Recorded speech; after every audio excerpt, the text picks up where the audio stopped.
Hi everyone, welcome to my channel Study with Ali Mohsin. Well, once again, I'm with you.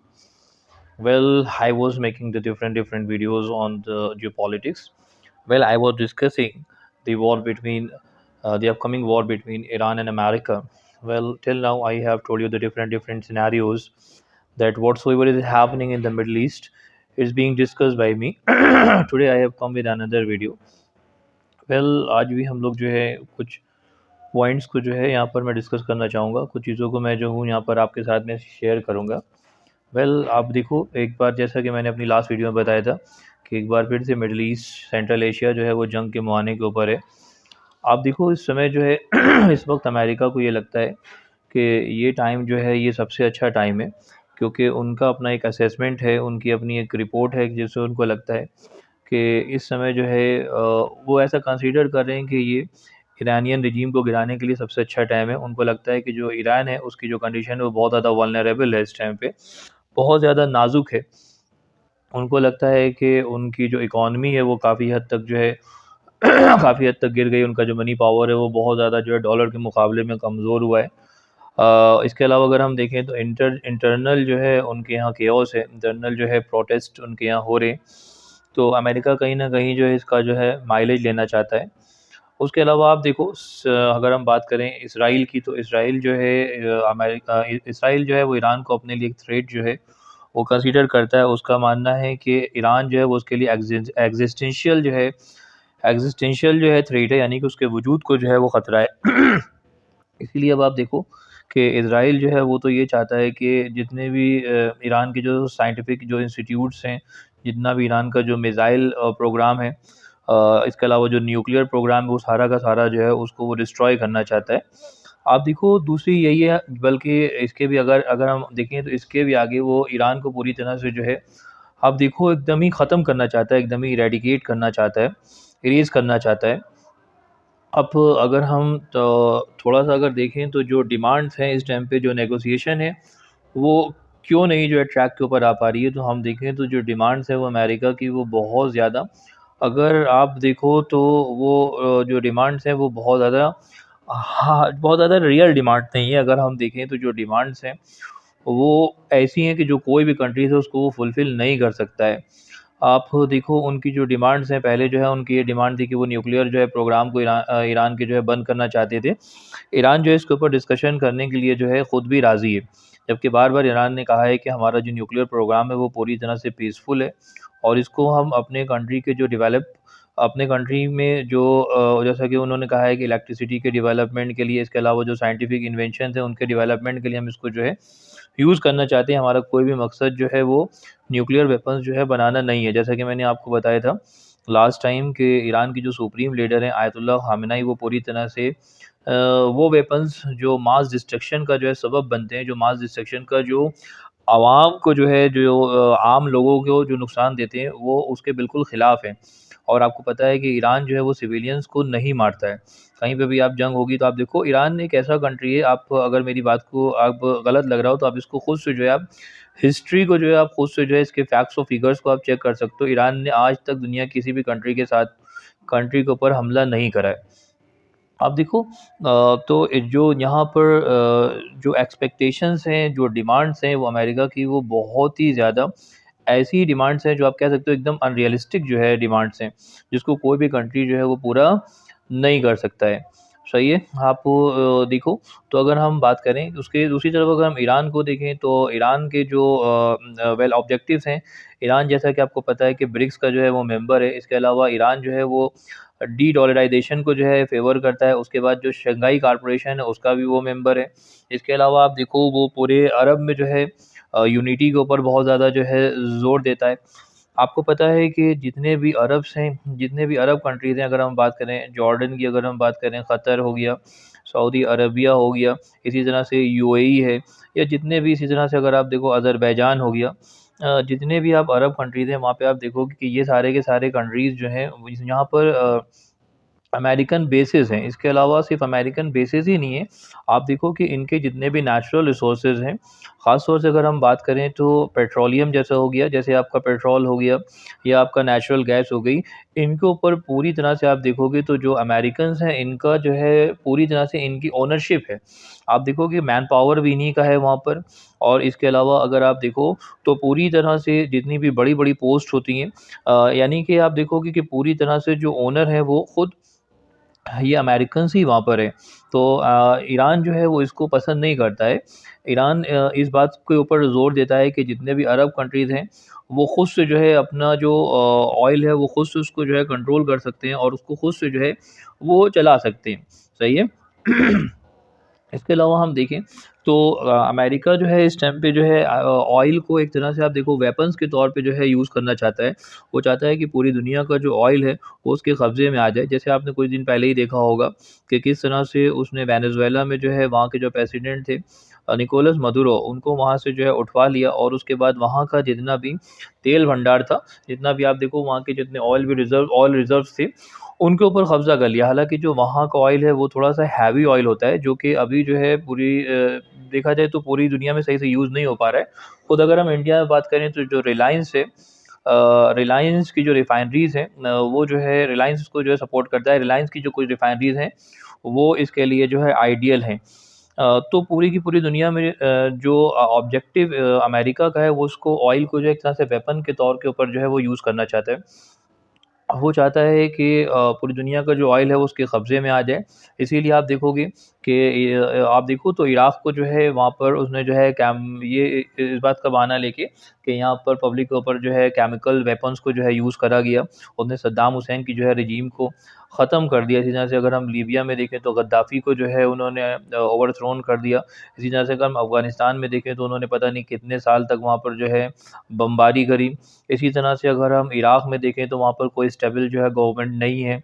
इसी तरह से अगर हम और आगे बढ़ें तो सीरिया में देखें तो सीरिया में आज भी जो है उथल-पुथल मची हुई है। अगर पूरे मिडल ईस्ट के हम एक-एक कंट्री को देखें तो आप देख सकते हो कि सब जगह पे जो है आपको यही मिलेगा कि हर जगह पे अमेरिका ने जो है वो केओस मचा के रखी है और इसका मेन ऑब्जेक्टिव जो है वो उनकी अपनी हेजेमनी है। इसका जो मेन ऑब्जेक्टिव है वो उनका आप देखोगे कि जो ऑयल रिज़र्व्स हैं उनके ऊपर कब्ज़ा करना है ताकि वो उसको जो है एक वेपन के तौर के ऊपर जो है वो यूज़ कर सकें। फिर उनका दूसरा जो हदफ रहता है, उनका जो दूसरा ऑब्जेक्टिव रहता है, वो ये चाहते हैं कि जो कंट्रीज़ हैं उनके जो रिसोर्सेज़ हैं वो आप देखो जैसे कि जो ब्रिटिश की जो पॉलिसी पहले रही थी वही पॉलिसी इनकी भी है। जैसे ब्रिटिश की पॉलिसी थी डिवाइड एंड रूल की और जितने भी जो आप देखो जो रिसोर्सेज़ होते थे उनके ऊपर वो कब्ज़ा कर लेते थे, वही सेम जो है पॉलिसी इनकी भी है। ये भी क्या करते हैं कि ये चाहते हैं कि जितनी भी गवर्नमेंट हो उसमें जो है इनके पपेट हों। अगर हम देख सकते हैं अगर आप देखो जॉर्डन में आप देख लो, आप यूएई में देख लो, आप सऊदी अरेबिया में देख लो कि यहाँ पर इनकी अपनी कोई आर्मी जो है, अपनी कोई भी आर्मी नहीं है बल्कि इनकी जो पूरी की पूरी सिक्योरिटी है वो अमेरिका के कब्ज़े में है। अगर आप मेरी बात को यकीन नहीं करो तो आप इसको खुद से जो है इसको आप देख सकते हो। आप देख सकते हो इनके जितने भी ऑयल के जो रिज़र्व्स हैं, इनका जितना भी ऑयल का जो लेट्स से जितने भी रिसोर्सेज़ हैं ये सारे के सारे अमेरिकन्स के जो हैं कब्ज़े में हैं। वापस आते हैं हम और ईरान की बात करते हैं। आप देखो यहाँ पर कुछ वॉर के जो सिनेरियोज़ हैं जो कि अमेरिका ने जो है बना रखे हैं। अमेरिका जो है जो चाहता है वो ये चाहता है कि जो ईरान जैसा कि आपको पता है कि ईरान जो है सेंट्रल एशिया में उसकी पोज़ीशन जो है वो बहुत ज़्यादा अहम है। एक तो ज्योग्राफ़िकली भी अगर आप देखोगे तो बहुत ज़्यादा अहम है क्योंकि आपको पता है कि जो सेंट्रल एशिया है उसकी जो पोज़ीशन है वो ऐसी है कि जिससे दूसरे जो कंट्रीज़ हैं उन पे बहुत आसानी से जो है पहुँचा जा सकता है। जैसे आपको पता है कि अभी कुछ दिन पहले ही जो है इंडिया जो है चाबहार के ऊपर जो है काम कर रहा था, जिससे आप देखो सेंट्रल एशिया से होते हुए आप इंडिया जो था वो यूरोप तक जो है आसानी से पहुँच सकता था। तो खुद इस बात को अमेरिका भी जानता है कि ये जो ईरान है इसकी जो ज्योग्राफ़िकल कंडीशन है वो बहुत ज़्यादा इम्पोर्टेंट है। इसीलिए आप देखो अमेरिका ने जो है चाबहार को मना भी नहीं करा था। सही है? यानी कि उसके अपने जो है ऑब्जेक्टिव्स हैं जिनको वो उनसे हासिल करना चाहता है। अगर हम बात करें जो सिनेरियो ईरान में है, ईरान में अमेरिका ये उसके पास कुछ ऑप्शंस हैं जो वो करना चाहता है। एक तो ये चाहता है कि जो वहाँ की टॉप लीडरशिप है, उसको लगता है कि इसको जो है हमें उखाड़ फेंकना चाहिए। यानी कि जो टॉप ईरानियन जो है लीडर्स हैं जिनमें सबसे ऊपर सर-ए-फ़हरिस्त जो नाम है, वो आयतुल्लाह अली ख़ामेनेई का नाम है। सही है, क्योंकि अमेरिका को लगता है कि जो इनका नेचर है वो बहुत ज़्यादा अनकॉम्प्रोमाइज़िंग है, यानी कि जिस तरह से उसने दूसरे कंट्रीज़ में अरब कंट्रीज़ में अपने पपेट बना रखे हैं, ये काम वो ईरान में नहीं कर पा रहा है। इसके अलावा उसको पता है कि जो आईआरजीसी है, इसका कैडर जो है वो बहुत ज़्यादा मज़बूत है। तो वो चाहता है कि जो आईआरजीसी के टॉप कमांडर्स हैं, जो टॉप जनरल्स हैं, उनको वो मार डाले, उनको वो मरवा दे। लेकिन आप देखो ये जो है अगर हम अमेरिका के पर्सपेक्टिव से भी देखें, तो ये अब देखो समस्या का उसके हिसाब से भी कोई हल नहीं है, क्योंकि अगर आयतुल्ला ख़ामेनी को किसी तरह से मरवा भी दिया जाता है, तो आप देखो कि वहाँ पर उनका जो आप देखोगे उनके बाद उनका जो सक्सेसर है वो आ जाएगा। इसी तरह से अगर जो है टॉप जनरल, इससे पहले आपने देखा था जब 12 डेज़ वॉर हुई थी इज़राइल के साथ, तो कम से कम 12-13 जो है कमांडर जो है वो फर्स्ट फ्यू आवर्स में ही मार दिए गए थे। लेकिन उसके बाद भी उनकी जगह के ऊपर जो है जो दूसरे कमांडर थे, वो आ गए थे। सही है, और उनकी जगह जो है उन्होंने वो ले ली थी। अब देखो अगर हम अमेरिका को देखें, तो अमेरिका ने ये किया जो है लीबिया, सीरिया, सूडान, सोमालिया, आप देखो सोमालिया, और इसी तरह से यमन, और आप देखो फ़िलिस्तीन, उन्होंने यही जो है सब जगह पे कर दिया है। ईरान ही एक ऐसा कंट्री है जो आप देखो कि मिडल ईस्ट में जो इज़राइल के एक्सिस्टेंस को एक्सेप्ट ही नहीं करता है। वो उसको जो है एक आप देखो एक कंट्री के तौर पे ही एक्सेप्ट नहीं करता है। सही है। अब इसी तरह से अगर हम देखें, इसी के उल्टा अगर हम देखें, तो इज़राइल के लिए ईरान जो है एक बहुत बड़ा ख़तरा है। उसका जो ग्रेटर इज़राइल का जो प्लान है, उसके प्लान में जो है एक रोड़ा है। और दूसरी चीज़ ये है कि आप देखो ईरान ही एक ऐसा कंट्री है जो खुल के पैलेस्टीनियन जो है कॉज़ को वो सपोर्ट करता है। बाकी आपको पता है जितने भी अरब कंट्रीज़ हैं, वो अब्राहम अकॉर्ड के ज़रिए जो है वो आप देखो कि पहले ही जो है वो इज़राइल से जो है मिल चुके हैं। कुछ कंट्रीज़ ऐसे हैं जो गुपचुप तरीके से मिल चुके हैं, और कुछ कंट्रीज़ ऐसे हैं जो एकदम खुले हुए जो है वो इज़राइल के साथ में हैं। हालाँकि आप देखो ये अजीब-सा फिनोमिना है कि ये कंट्रीज़ जो हैं इज़राइल के साथ में, जबकि अरब का ही एक कंट्री जिसमें आप देखोगे 70,000 जो है लोगों को जो है मारा जा चुका है। 70,000 से ऊपर जो है लोगों को मारा जा चुका है, और जिसमें करीब-करीब 40,000 से ऊपर जो है वो बच्चे हैं।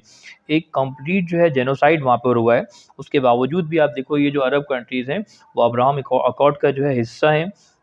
और आज भी आप देखोगे कि बहुत सारे जो कंट्रीज़ हैं, उनमें आप देखो कि अभी भी अगर हम बात करें, तो जॉर्डन की अगर हम बात करें, तो यहाँ पर कम से कम 63 जो है अगर हम बात करें फाइटर जेट्स जो हैं अभी भी अमेरिका के जो है अभी उतारे गए हैं। इसके अलावा अगर हम देखें, तो जो सऊदी के जो बेसेस हैं, उनमें भी जो तादाद है वो दिन पे दिन जो है वो बढ़ती ही चली जा रही है। अब अमेरिका की जो है अपनी कुछ मजबूरियाँ हैं कि जिसकी वजह से आप देखो ईरान के ऊपर अटैक है।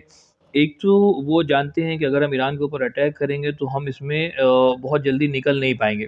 एक तो रीज़न ये है, क्योंकि उनको पता है कि अगर ईरान के ऊपर हमने अटैक करा, तो ये कोई 1 आध हफ़्ते का खेल नहीं होगा, बल्कि इसमें जो है वो वियतनाम की तरह जो है फँस जाएँगे।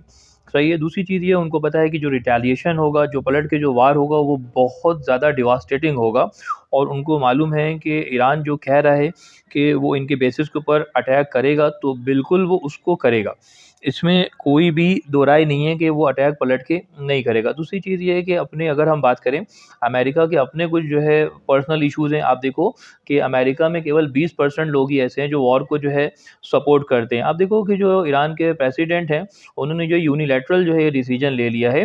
हालाँकि वहाँ पर देखो उनको जो है इसको डिस्कस जो है करना होता है, वहाँ की जो कांग्रेस है, अमेरिकन जो कांग्रेस है, वहाँ पर जो है उसको डिस्कस उनको करना होता है। आप देखो जैसा कि वो लोग मानते हैं कि इससे पहले भी उन्होंने टैरिफ के मामले में जो है डिसीज़न जो था अकेले लिया, जिससे बहुत ज़्यादा अमेरिकन्स को जो है नुकसान उठाना पड़ा। दूसरी चीज़ वहाँ पर अपने खुद इश्यू जैसे मिडल क्लास का जो है इश्यू है। आप देखो इल्लीगल जो इमिग्रेंट वाला इश्यू है वो है। आप देखो यहाँ पे भी अगर हम देखें, जो मिडिल क्लास है उसका काफ़ी कंट्रीब्यूशन रहता है, सही है। आप और इसके अलावा जो है जैसा कि मैंने आपको बताया कि इनको पता है कि एक बार अगर ये वॉर में फँस गए, तो ये बहुत लंबी जो है ये खींचने वाली है। और उसके बाद एक पॉइंट ये है कि आप देखो ये जानते हैं कि अगर ईरान के साथ में वॉर होती है, तो ईरान जो है हर हालत में ऑयल की जो सप्लाई है उसको वो डिस्टर्ब कर देगा। यानी कि जो स्ट्रेट ऑफ हॉर्मूज़ है, उसको ईरान जो है बंद कर देगा। और आप देखो जैसा कि मैंने लास्ट वीडियो में बताया था कि ईरान के लिए कोई ये बड़ी बात नहीं है। इससे पहले भी जो है आप देखो कि जो रेड सी था, वो ईरान के जो प्रॉक्सीज़ थे उसको जो है वो ब्लॉक कर चुके हैं। यहाँ तक कि पूरी दुनिया के जो शिप थे वो वहाँ से नहीं जा पा रहे थे और ख़ास तौर से जो इज़राइल के जो शिप थे, गैलेक्सी लीडर उसको तो उन्होंने जो है कैप्चर ही कर लिया था वहाँ पर, उसको तो उन्होंने बंदी ही बना लिया था। अब देखो अगर हम बात करें अमेरिका की देखोगे तो आप इनके जो प्रोजेक्ट हैं एकदम ही कॉलोनियल जो है प्रोजेक्ट हैं। कैसे जो है उन्होंने वेनेज़ुएला में जो है वहाँ का आप देखो जो प्रेसिडेंट थे उनको जो है उठा के ले गए। अब देखो इसके अलावा अगर हम देखें तो पूरी दुनिया में ये जो है कन्फ्रंट कर रहे हैं जो यूक्रेन का जो इश्यू है उसको ये सॉल्व नहीं होने दे रहे हैं। तो कुल मिला के जो हालात हैं वो बहुत ज़्यादा जो है अगर हम देखें तो बहुत ज़्यादा बुरा शोक है। It's a very high time. Well जहाँ तक मैं इसको जो है समझ पाया हूँ मैंने आपके साथ डिस्कस किया। Thanks for watching this guys parent